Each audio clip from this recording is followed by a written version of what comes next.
전기밥솥 사용하실 때 내솥과 내솥이 있는데요.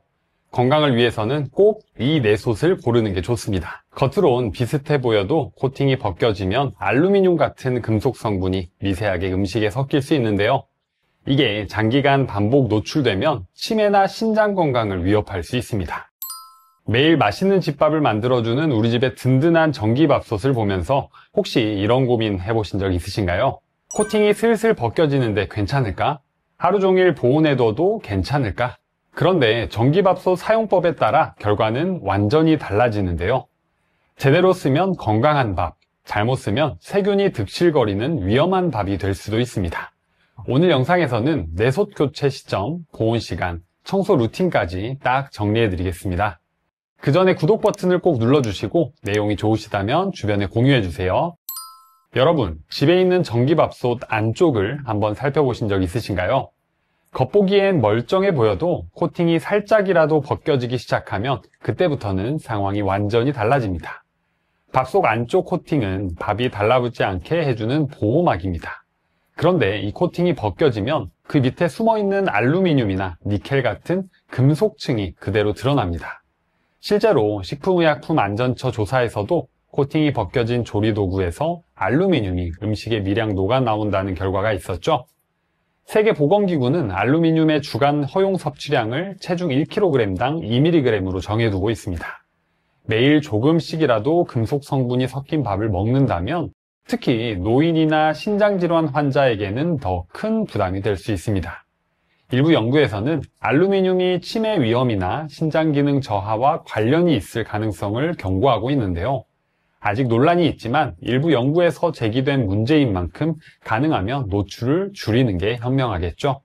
한 해외 연구에서는 코팅이 벗겨진 프라이팬에서 조리할 경우 벗겨지지 않은 제품에 비해 알루미늄이 2배에서 3배 더 많이 검출됐다고 보고했습니다.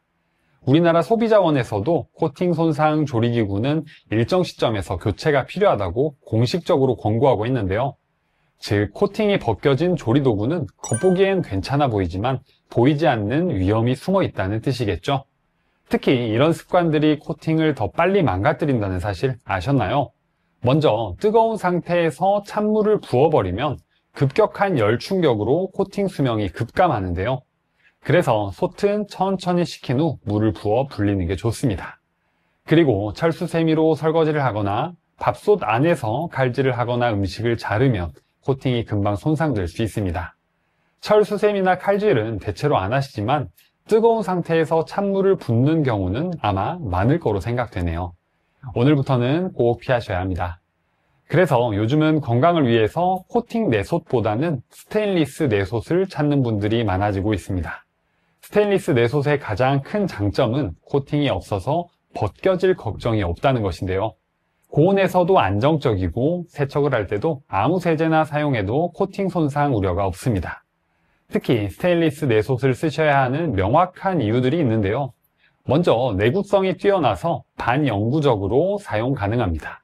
그리고 일반 코팅솥과 달리 알루미늄이 용출될 걱정이 없고요. 세척이 간편해서 위생상 좋습니다.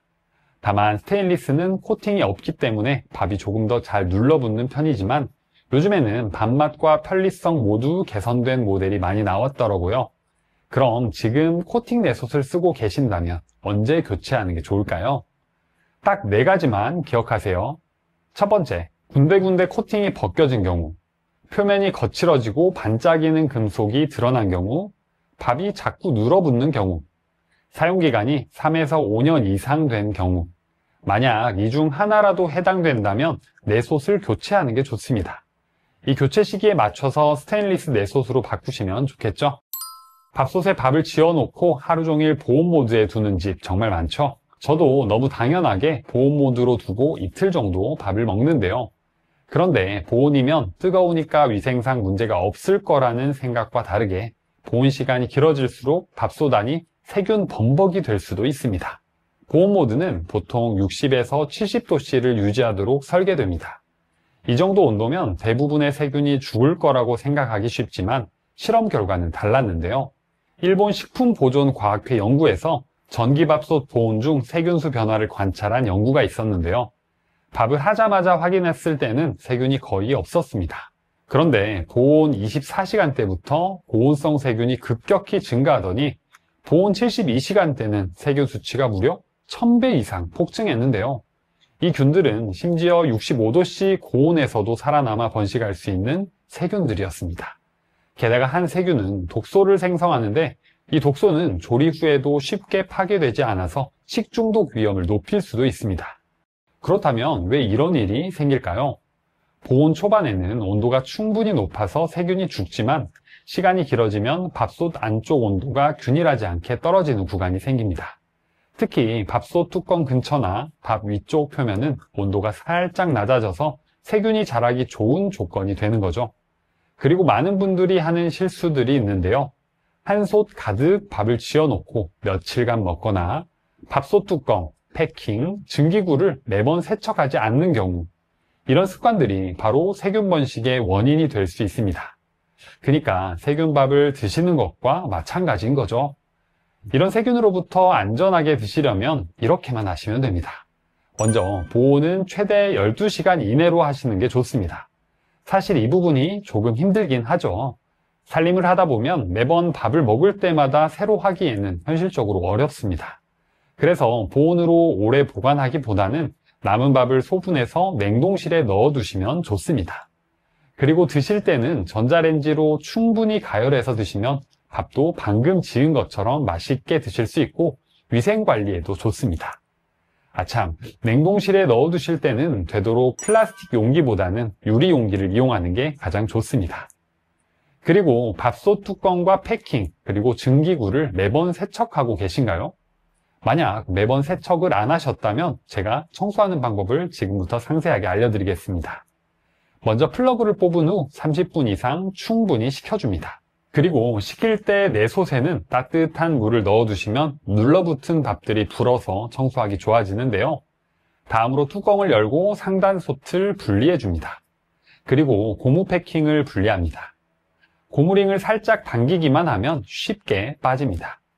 이 고무링은 바로 씻기보다는 미온수와 식초를 9:1 비율로 섞어서 10분 정도 담가줍니다. 이렇게 하면 굳은 전분기를 불려서 청소하기 좋아집니다. 만약 집에 레몬즙이 있으시면 조금 넣어주세요. 그럼 고무 냄새도 확 줄어들게 됩니다. 충분히 불린 패킹과 상부솥은 부드러운 스펀지와 칫솔을 이용해 깨끗하게 씻어주고 그늘에서 완전 건조해 주시면 됩니다. 다음으로 스팀이 배출되는 무게추를 반시계 방향으로 돌리면서 빼주는데요. 이 배출구는 뜨거운 물과 세제를 섞어 5분 정도 담가줍니다. 그럼 구멍 속 전분이 불게 되는데 이때 이쑤시개나 빨대솔 같은 뾰족한 도구로 이물질을 제거해 줍니다.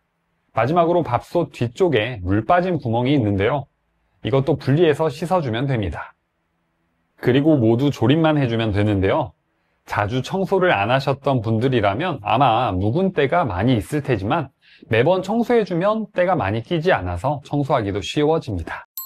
지금 집에 쓰고 계신 전기밥솥은 몇 년째 쓰고 계신가요? 겉은 멀쩡해 보여도 7년이 넘어가는 밥솥은 보이지 않는 전기안전 문제가 생길 수 있습니다. 한국전기안전공사 자료에 따르면 주방 전열기구 화재의 주요 원인 중 하나가 노후화된 전기밥솥과 전기포트, 전자레인지 같은 소형 가전입니다. 특히 7년 이상 사용 제품에서 코드 피복 균열, 발열부 노후, 센서 오작동으로 인한 과열 사고 사례가 반복적으로 보고됐습니다. 한 실제 사례에서는 밥솥 전원 코드 내부 단선으로 스파크가 발생해 다행히 조기에 발견됐지만 부엌 전체로 불길이 번질 뻔했다고 하는데요. 왜 유독 전기밥솥에서 이런 경우가 많이 발생할까요? 전기밥솥은 고온, 고압, 습기 환경에서 매일 작동하는 가전제품입니다. 시간이 지나면서 발열판의 열 효율이 저하되고 온도, 압력 센서가 노후화돼 제어 능력이 떨어지며 내부 배선 피복이 경화되어 균열이 생길 수 있는데요. 이렇게 되면 과열, 합선, 감전 같은 전기 안전 문제가 생길 가능성이 높아집니다. 한국소비자원에서는 전기밥솥을 포함한 가전제품 권장 사용 연한을 7에서 10년으로 안내하고 있는데요. 만약 집에서 쓰시는 밥솥이 5년차 이상 되셨다면 1년에 한 번 정도는 상태를 점검해 주세요. 7년차 이상일 때는 점검 중 한 번이라도 이상이 생기면 교체를 적극 고려해 보시고 10년이 넘은 경우에는 고민하지 마시고 새로운 제품으로 교체하시는 게 좋습니다. 그리고 밥솥뿐만 아니라 함께 쓰는 멀티탭도 오래 쓸 경우 문제가 생길 수 있으니까 함께 점검하시는 게 좋습니다. 자, 지금까지 주방의 대표적인 가전 전기밥솥에 대해 쭉 알아봤는데요. 그런데 우리가 매일 쓰는 건 전자레인지나 밥솥뿐만이 아니죠. 바로 음식을 담는 용기가 또 하나의 중요한 포인트입니다. 특히 요즘처럼 배달 음식을 많이 먹고 전자레인지로 바로 데워 먹는 시대엔 어떤 용기를 쓰느냐가 건강에 큰 영향을 줄 수 있습니다. 전자레인지에 돌리면 몸에 안 좋다는 얘기 들어보셨죠?